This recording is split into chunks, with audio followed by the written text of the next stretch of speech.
विठ्ठल विठ्ठल विठ्ठल विठ्ठल विठ्ठल कुंडली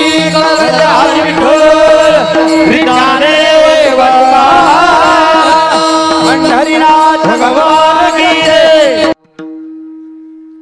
आले द्यावे डाई धावे मागे ओळत्या गाई करीती नामाचे चिंतन गडी कान्होबाचे ध्यान एके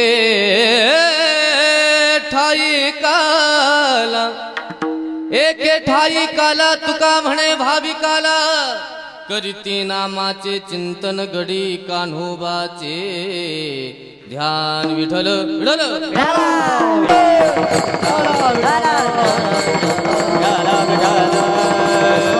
छत्रपती शिवाजी महाराज की जय। पाहता गोवळी खाय त्यांचे उष्टावळे करीती नामाचे चिंतन गडी कान्होबाचे ध्यान महायोग पिटे तटे भीमरथ्याम वरम पुंडरीकाय दातुं मुनिन्द्रे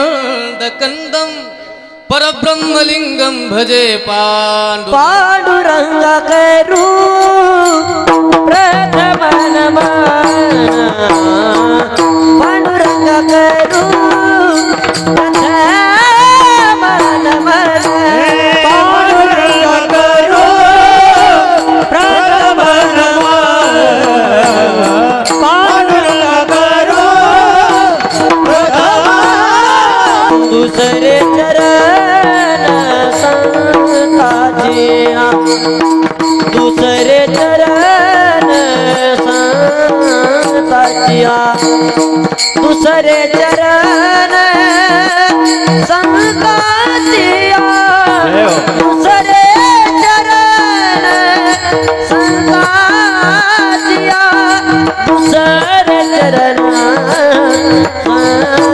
संताजिया त्यांच्या कृपा झाले बाबाजी दूसरे चरण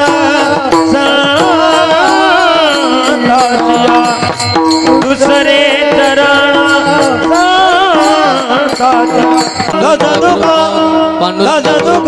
करू प्रथम नमन दुसरे चरण संतांच्या त्यांच्या कृपादाने कधीचा विसरू बाबाजी सद्गुरु दास तुका गजाननं भूतगणाधिसेवितं कपित्यजम्बुफलचारुभक्षणम् उमासुतं शोकविनाशकारकं नमामि विघ्नेश्वरपादपङ्कजं शुक्लां ब्रह्मविचारसार परमा माद्यं जगद्व्यापिनीं वीणा पुस्तकधारिणीमभयदां जाड्यान्धकारापाम् हस्ते स्फाटिकमालिकां विदधतीं पद्मासने संस्थितां वन्दे तं परमेश्वरीं भगवतीं बुद्धिप्रदां शारदां रणे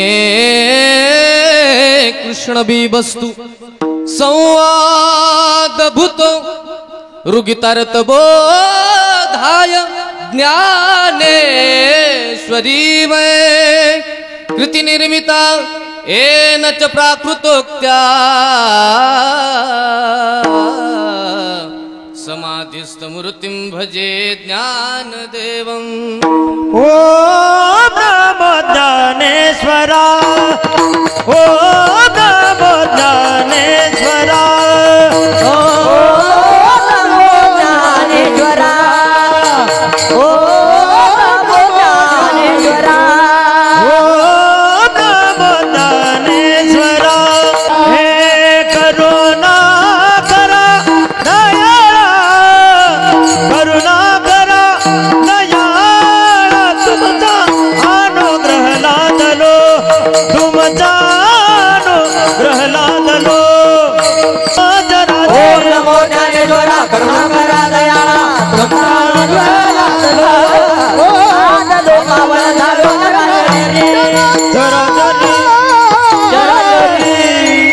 जनार्द पराशर पुंडरीक व्यासंबरी सुख सवण कपिश्मदाल्भ्यान रुक्मांगदार्जुन वशिष्ठ विभीषणादीन पुण्यानिमान परम भागवतां स्मरामि राधा भक्ति हरिर्ज्ञानं ताभ्यां यांच समन्विता तां श्री भागवतीं गाथा वंदे युगल रूपिणीं पाहता गोवळी खाय त्यांची उष्टावळी करीती नामाचे चिंतन गडी कान्होबाचे ध्यान हरिओम अक्षय तगनुगात्र परम पवित्र महासत्पात्र बोल्लोबा पुत्र जगद्गुरु तुकोबराय यांचा 4 चरणाचा भगवंत भक्तांच्या भोक्ता कसा होतो नेमका शाब्दिक अर्थ या अभंगाचा वेगळा आहे आणि वास्तविक जो अर्थ आहे हा वेगळा आहे विठ्ठल विठ्ठल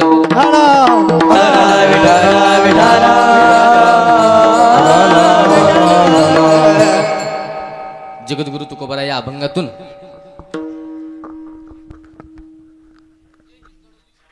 आलेले आहेत त्यांचं प्रारब्ध कसं ग्रहण करतात अनन्य गतीनं ते शरण गेल्याच्या नंतर त्यांचं प्रारब्ध भगवान कसं ग्रहण करतात या अभंगातून त्याचं वर्णन आलेलं आहे या गवळणीतून वर्णन आलंय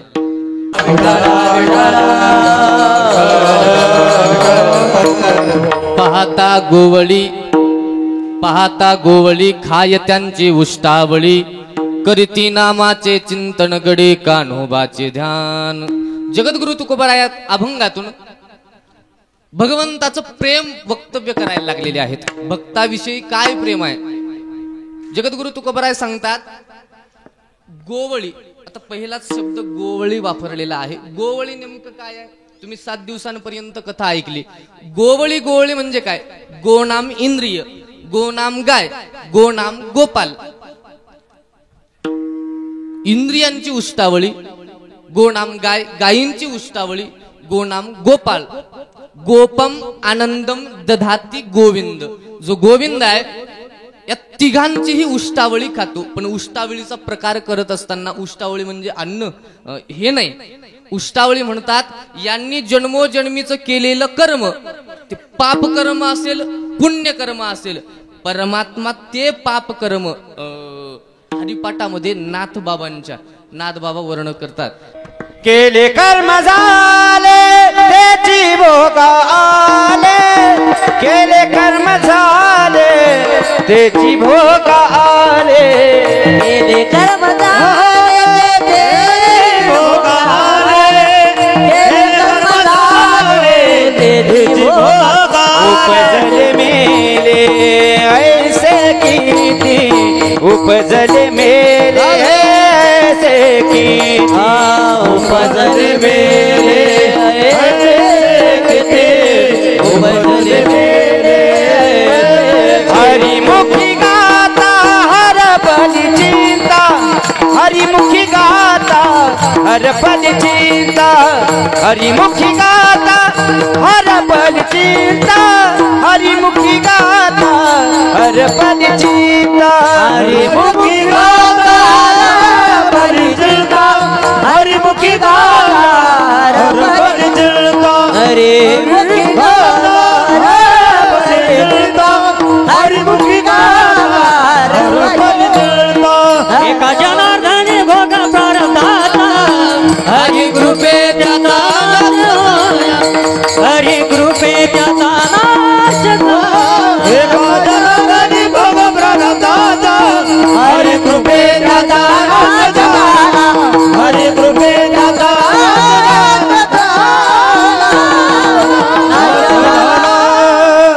एका जनार्दनी भोग प्रारब्धाचा हरी कृपे त्याचा नाश झाला गोनाम इंद्रिय गोनाम गाय गोनाम गोपाळ गोनाम इंद्रिय रूपाने जीवाचं वर्णन केलेलं आहे जीव या जीवाचे जो अनन्य गतीने जो शरण जातो त्या जीवाचे भोग भगवंत गोपाळ कृष्ण त्या जीवाचे भोग या जन्मातले मागच्या जन्मातले त्याचे भोग हा कृपेने नाश करतो त्याचं वर्णन करताना सांगतात पाहती गोवळी त्या गोवळ्यांचे भोग भगवान उष्टावळी खातो.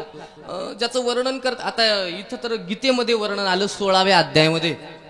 उच्चिष्टमपि चामेद्यम भोजनम तामस प्रिया. उष्टावळ कोणी कोणाची ग्रहण करू नये. वास्तविक अर्थ जर पाहायला गेलं तर उष्टावळ म्हणजे उष्ट कोणी कोणाचं खात नसतात. आता बरेचसे मंडळी आहेत ताट बिट घासायचा कटाळा येते, ते नवरा बायको सोबतच एकाच ताटात जेवतात, लेकरही येतात, ते तिथंच खरकट एकमेकाचं खरकट खाऊ नये. उष्टावळ कोणीच कोणाची खाऊ नये. एक अपवाद सांगितला फक्त भागवत ग्रंथामध्ये, एक एवढाच अपवाद आहे. तो अपवाद असा आहे, फक्त मुलीने वडिलांचं, वडिलाने मुलीचं, हे दोघांनीच एकमेकाचं उष्टावळ खाता येतं, अन्यत्र कुणीही कुणाचं. अपवाद आला हे याच्यासाठी श्रीमद भागवत स्कंद पुराणामध्ये वर्णन आलेलं आहे. एका राजाचं आयुष्य कमी झालं, नारदांनी उपाय सांगितला आयुष्य वाढवण्यासाठी. तर नारदजी सांगतात, अरे तुला जर आयुष्य वाढवायचं असेल तर मग एक साधन आहे, रोज मुलीला ताटामध्ये घेऊन जेवायचं. हे एक तेवढा अपवाद आहे की त्या मुलीचं जर उष्टावळ खाल्ली तर सांगतात त्याचं आयुष्य वाढतं. पण कोणीही कोणाचं उचिष्टमपि चामेद्यम भोजनम तामसप्रिया, उष्ट खाणं एकमेकाचं, याचं वर्णन करतात. तामसिक लोकांचं हे दृश्य आहे. जगद्गुरु तुकोबराय वर्णन करतात, जो जीव जेही कर्म करतो पण तो अनन्य गतीनं जर शरण, अनन्य गतीनं म्हणजे जो मज होय अनन्य शरण, त्याचे निवारी जन्म मरण, या लागी शरणागता शरण्य मेचे को. अनन्य गतीनं जो जीव शरण जातो ना, त्या जीवाची उष्टावळ हा भगवंत खात असतो. याच प्रतिपादन अभंगाच्या प्रथम चरणात.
पाहता गोवळी खाय त्यांची उष्टावळी. जगद्गुरु तुकोबराय वर्णन करतात, अरे जो जो जीव अनन्य गतीनं जो शरण जातो त्याचे भोग परमात्मा ग्रहण करतो. पण काय कारण आहे, कोणत्या कारणाने त्यांचे भोग ग्रहण करतो, त्यांची अशी साधना काय आहे, नेमकं त्यांनी असं कुठलं पुण्य केलं, कोणतं कार्य केलं आणि त्या कार्याने त्यांचे भोग भगवान ग्रहण करतो. शास्त्रकार तर असं वर्णन करतात की जे कर्मानुगो गच्छती जीव एकहा, कर्म केल्याच्या नंतर ते कर्म भोगावेच लागतात, ते कर्माचे भोग नष्ट होत नाहीत. नाथबाबा जरी म्हणत असतील एका जनार्दनी भोग प्रारब्धाचा हरी कृपे त्याचा नाश झाला, पण कर्मानुगो गच्छती जीव एकहा, कर्माचं फळ त्या जीवाला ते भोगावंच लागतं असं शास्त्र सांगतं. त्या कर्माचं फळ जर भोगावं लागत असेल तर इथं देव प्रतिबंधित करायला लागले, त्याचे भोग ग्रहण करायला लागले. याचं कारण काय? शास्त्रकार सांगतात त्या जीवाने भगवंताचं केलेलं भजन. कोणतं भजन? त्या भजनाचं वर्णन करताना सांगतात हे जे गोपाळ होते, या गोपाळांचं वर्णन करताना सांगतात हे जेव्हा निद्रावस्थेमध्ये जरी जात असतील ना, निद्रावस्थेमध्ये सुद्धा त्यांच्या मुखातून सतत सतत सतत सतत भगवंताचं भजन चाललं, नित्य भगवंताचं. असं वर्णन करायचे त्या गोकुळातील जीवांना भोग निद्रा लागत नव्हती, तर त्या निद्रेचं वर्णन करताना सांगतात योग निद्रा लागायची. हेच गोपाळ जर मागच्या जन्मातले कोण असतील तर त्यांचं सांगतात हे श्रुती आहेत, वेदांच्या श्रुती प्रसूती आहे, याचं वर्णन करतात. अशा जीवांनी, अशा गोपाळांनी त्या भगवंताचं चिंतन केलं आणि त्या चिंतनाच्या बलावर भगवान त्यांची उष्टावळ खायला लागलेले आहेत. त्यांनी काय चिंतन केलं? आपण 7 दिवसांपर्यंत ऐकलेलं आहे की त्या गोपाळांनी भगवंताचे अनेक अनेक लीलांमध्ये सम्मिलित झालेले आहेत. ज्या ज्या लीला केल्या भगवंताने त्या त्या लीलांमध्ये प्रत्यक्ष डोळ्यांनी त्यांनी ते दृश्य पाहिलेलं आहे आणि त्या भगवंताचं चिंतन केलेलं आहे. चिंतनाचं वर्णन करताना सांगतात या काळामध्ये, ज्याचं श्रीमद भागवत तृतीय स्कंदामध्ये वर्णन करतं, यत् फलम नास्ति तपसान योगेन समाधिना तत्फलम लभते सम्यक लौकेशव कीर्तनात. जे संध्या, जप, तप, कर्म, अनुष्ठान याने जे प्राप्त होत नाही ते फळ या कलियुगामध्ये यत् फलम नास्ति तपसा न योगेन समाधिना, न योगेन समाधिना तत्फलम लभते सम्यक लौकेशव कीर्तनात. तेने नारायण देईल भेटी, हो तेने नारायण देईल भेटी, हो तेरे नारायण देईल भेटी, तेरे नारायण देईल भेटी. हो कलियुग माझी, कलियुग माझी रवे कीर्तन, कलियुग माझी रवे कीर्तन, तेने नारायण देईल भेटी, देईल भेटी, तेने नारायण देईल भेटी. कलियुग माझी करावे किल्ला, कलियुग माझी, कलियुग माझी करावे किल्ला, तेने नारायण तेरे नारायण देईल भेटी, देईल भेटी, देईल भेटी. कलियुगा माझी करावे कीर्तन तेने नारायण देईल भेटी. कलियुगात जर भगवंताचं भजन केलं, ऐका ऐका ऐका, पण त्या भजनाचं विधी विधान करायला लागलेले आहेत. अरे भजन कसं करायचं? ज्याचं वर्णन करताना सांगतात भाय कुभाय आनन आलस हो. तुम्ही जे भजन करता ना, भजन कशाही पद्धतीनं भजन करा. भाय भाय हे रामायणामध्ये वर्णन आले, तुलसी रामायणामध्ये. भाय म्हणजे भीती. रात्रीच्या टायमाला कीर्तन संपले आणि गेले घराकडं, पण लाईट गेली वाटेमध्ये. आता या गावात अशा बोळ्या आहेत देवा, हो जर अचानक लाईट गेली ना, अशा बोळीचा प्रसंग आला तर अंधारामध्ये भीती वाटते. मग भीतीमध्ये जर तुम्ही राम राम राम राम राम राम राम राम करत असाल तर तुलसीदासजी वर्णन करतात भाय, तरी भगवंताची प्राप्ती होते. भाय कुभाय भांडण करता, भांडण करता, भांडणामध्ये त्यांच्याशिवाय तर सकाळच होत नाही म्हणा आमची. हो ते कचरा इकडून तिकडं, तिकडून इकडं, घरातही तसं बाहेरही तसं भजन होतच. भजन भांडणालाच भजन म्हणायला लागलेले आहे. ऐका, भांडणामध्ये जर भगवंताचं नाव मुखातून जर गेलं तर तरी सुद्धा तरले तरती हा भरवसा. नामधारक म्हणून ज्यांना जे पदवी आहे ना, ते म्हणतात अरे तुम्ही भीतीने भगवंताचं चिंतन करा.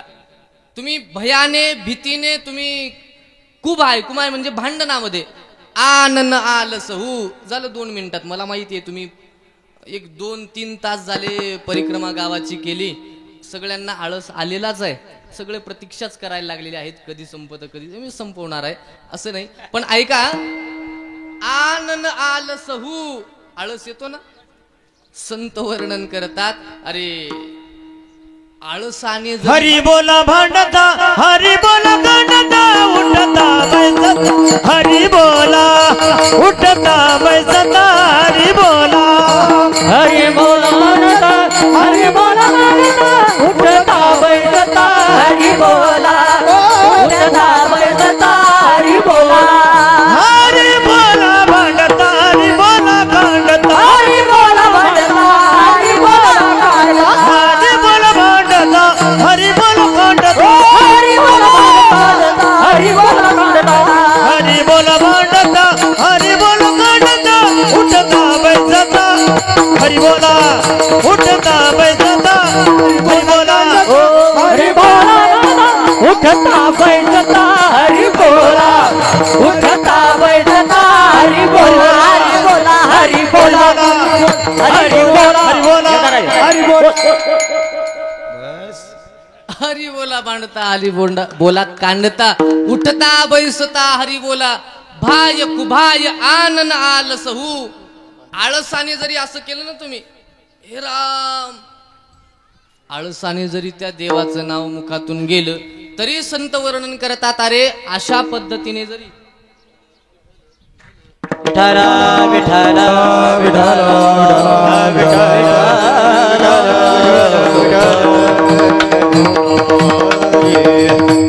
त्या भगवंताचं कशाही पद्धतीने या कलियुगामध्ये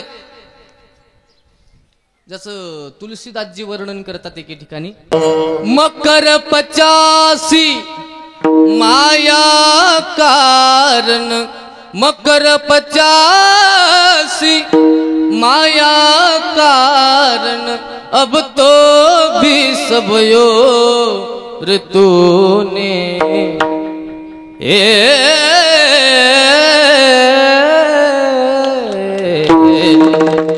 कबहुन कृष्ण कहो रे तूने कबहु न कृष्ण कहो रे तूने कबहु न कृष्ण कहो मकर 85 माया कारण अब तो भीष भयो अब तो भीष भयो ऋतु ने कबहु न कृष्ण कहो. भगवंत वाट पाहत असतात अरे त्या भगवंताने आपल्याला त्याच्या चिंतनासाठी अशी उपलब्धता केली या कलियुगात अशी उपलब्धता केलेली आहे की त्याने कशाही जीवाने कशाही परिस्थितीमध्ये कुठल्याही अवस्थेमध्ये तुकोबरायाचं वर्णन येतं ना. काशीचा ब्राह्मण तुकोबरायाची ख्याती ऐकून काशीवरून पायाने चालत देहू मध्ये आला. ऐका काशीवरून चालत चालत आला देहू पर्यंत आणि देहू पर्यंत आल्याच्या नंतर वाटेमध्ये तुकोबराय प्रातर्विधीला गेले होते आणि त्याच रस्त्याने येत असताना विठ्ठल विठ्ठल विठ्ठल विठ्ठल असा आवाज आला. हा काशीचा ब्राह्मण म्हणतो अरे देहू दिसायला लागलं हेच गाव असेल पण तरी विचारू कोणीतरी भजन करायला लागलं. मग त्या दिशेने जायला लागला. तुकोबाराय एका प्रातर्विधीला बसले होते आणि तुकोबारायच्या मुखातून भजन चालू आहे. जवळ गेला पाहायला लागला अरे काही कळतं का नाही कशा अवस्थेमध्ये तू देवाचं नाव घ्यायला लागला. तसं तुकोबारायची वाणीचं वर्णन करताना सांगतात की माझी वाणी माझी वाचा माझी मज झाली अनावर वाचा छंद या नामाचा घेतला से. तुकोबाराय वर्णन करतात अरे त्या भगवंताला विधी त्या भगवंताला तो जर खरा भुकेला कशाचा असेल देवा कारणे भाव तस्मात त्याला भाव देव भावाचा भुकेला आहे. हाची दुष्काळ तयाला हाची दुष्काळ तयाला देव भावाचा भुकेला देव भावाचा भुकेला देव भावाचा भुकेला देव भावाचा भुकेला. हे आजी दुष्काळ तयाला आजी दुष्काळ तयाला